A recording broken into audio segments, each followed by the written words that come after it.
Hello everyone, আজ তোমাদের সাথে একটা রেসিপি শেয়ার করব, যেটা তোমার আমার অনেকেই কিন্তু খুব প্রিয়। আজ বাড়িতে বানিয়েছিলাম মোমো, তো চলো সেটাই তোমাদের সাথে শেয়ার করব।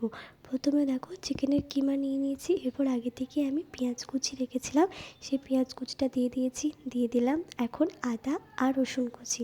এরপর ঝালের জন্য দিয়েছিলাম একটুখানি লঙ্কা কুচি। এরপর দেখো, পরিমাণ মতো নুন দিয়েছি কালারের জন্য লঙ্কার গুঁড়ো, কাশ্মীরি লঙ্কার গুঁড়ো। এরপর দিয়েছিলাম হলুদ, আর ছিল ধনে গুঁড়ো আর জিরে গুঁড়ো। এরপর দেখো দিয়েছিলাম গোলমরিচের গুঁড়ো। এরপর দিয়ে দিয়েছি সয়া সস। এরপর ভালো করে চিকেনটা ম্যারিনেট করে রেখে দেবো কিছুক্ষণ। এরপর চলো, ময়দা আমি মেখে রেখেছিলাম। এরপর বেলে নিই লুচির মতন করে, খুব পাতলা পাতলা করে বেলতে হবে।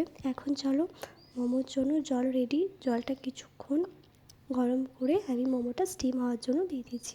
প্রায় 10 থেকে 15 মিনিট পর দেখো, মোমো একদম কমপ্লিট। জানি না দেখতে কেমন হয়েছে, ফার্স্ট টাইম করেছি, কিন্তু বিশ্বাস করো, খেতে কিন্তু সত্যি সত্যি খুব ভালো হয়েছিল, মানে সত্যি।